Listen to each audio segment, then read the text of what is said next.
እምብርትሽን እንድታሳይ የሚገፋፋሽ ከሆነ ሱሪሽን እንድትለቲ እብድብድ ዘበነን ሲሸኘው ዘነበ ይምጣብኝ። ሰላም ጤና ይስጥልኝ ተመልካቾቻችን፣ ዛሬም እናንተን ይመጥናሉ ያልናቸውን ጉዳዮች ይዘን መጥተናል። በዛሬው ጉዳያችን የአዲስ ካህናት ቤተክርስቲያን መስራችና ባለራዕይ የሆነው አገልጋይ ዮናታን አክሊሉ ስለ ሴቶች እህቶቻችን ያስተማረው ጉዳይ ከሰሞኑ ትኩረትን አግኝቷል።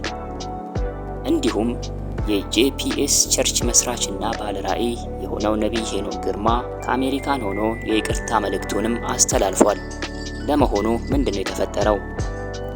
እንዲሁም ፓስተር ትዝታው ሳሙኤልና ነቢይ ዘነበ መካከል የተፈጠረውስ አሰጣ ገባ ምንድነው? እሱንም በጉዳያችን ይዘን መጥተናል። እሱንም የምንመለከት ይሆናል።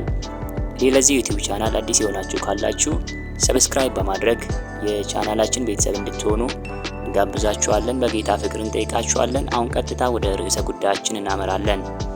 እንግዲህ ለዚህ አይነት መጽሐፍ ቅዱሳዊ ትምህርቶችን ማስተማር ከቸልተኝነትም ይሁን ከፍራቻ እየተረሳ በመጣበት በዚህ ዘመን ወንድማችን ዮናታን አክሊሉ ሴት ልጅ ሰውነቷን መገላለጥ እንደሌለባትና እንደዛም አድርጋ የምትገኝ ከሆነ በአንዳች መንፈሳዊ ተጽዕኖ ስር እንደምትገኝ የሚገልጽ ትምህርት ሰሞኑን አስተምሯል። እምብርትሽን እንድታሳይ የሚገፋፋሽ ከሆነ ሱሪሽን እንድትለቲ እብድብድ።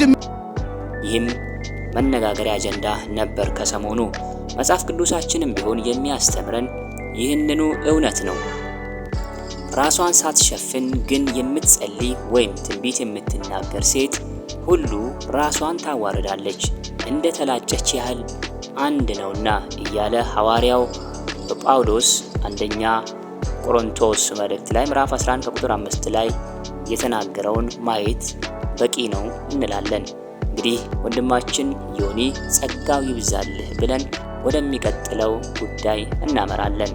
የጄፒኤስ ቸርች መስራችና ባለራዕይ የሆነው ነቢይ ሄኖክ ግርማ ከአገር አሜሪካን ሆኖ የይቅርታ ደብዳቤውን አስተላልፏል። በቪዲዮ እንመልከትና እንመለሳለን። እንግዲህ ምንድነው የሆነው? ነቢይ ሄኖክ ግርማ በአንድ በሚያገለግልበት ጊዜ አንዲት ሴት ምስክርነት ስትናገር ከፍቼ ሰላሌ እንደመጣች ትናገራለች።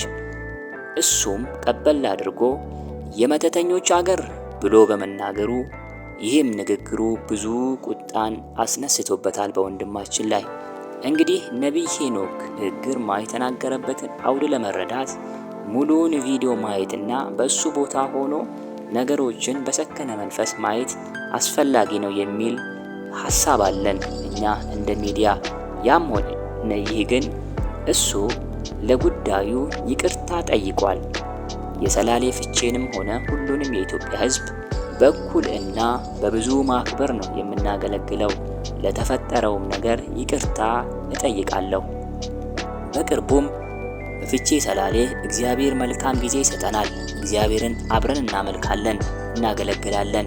የዚያኔም በአካል ይቅርታ ጠይቃለሁ፣ እወዳችኋለሁ በማለት ይቅርታውን ከአሜሪካን ሆኖ አስተላልፏል።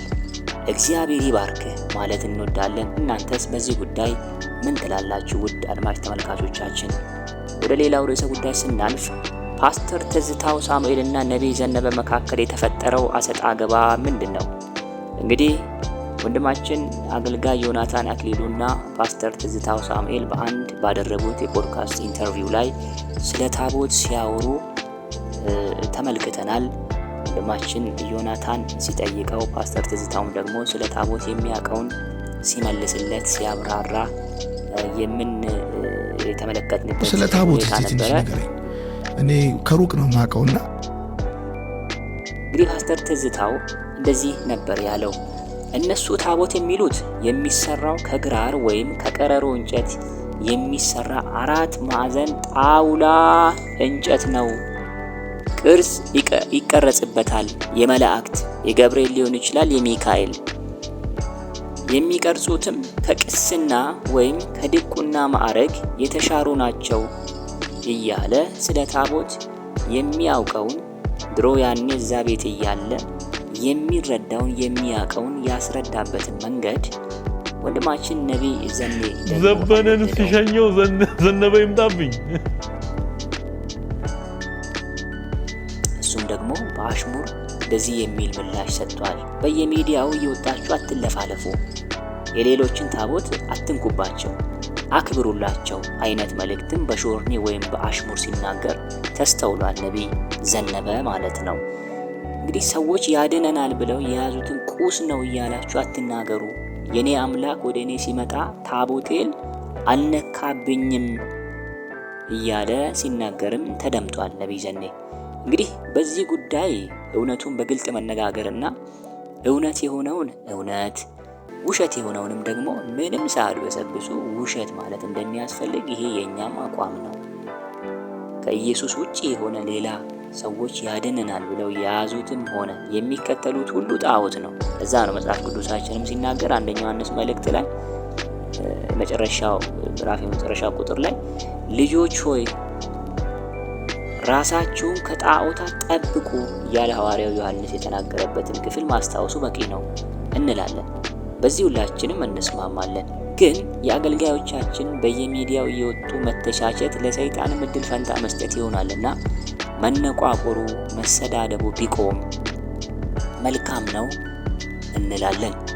እናንተስ አድማጭ ተመልካቾች የእናንተን ሀሳብ አስተያየታችሁን አጋሩን እያልን በቀጣይ አዲስ ሌላ ስራ እስከምንገናኝ ቸር ሁኑ። የጌታ ጸጋ ከእናንተ ጋር ይሁን።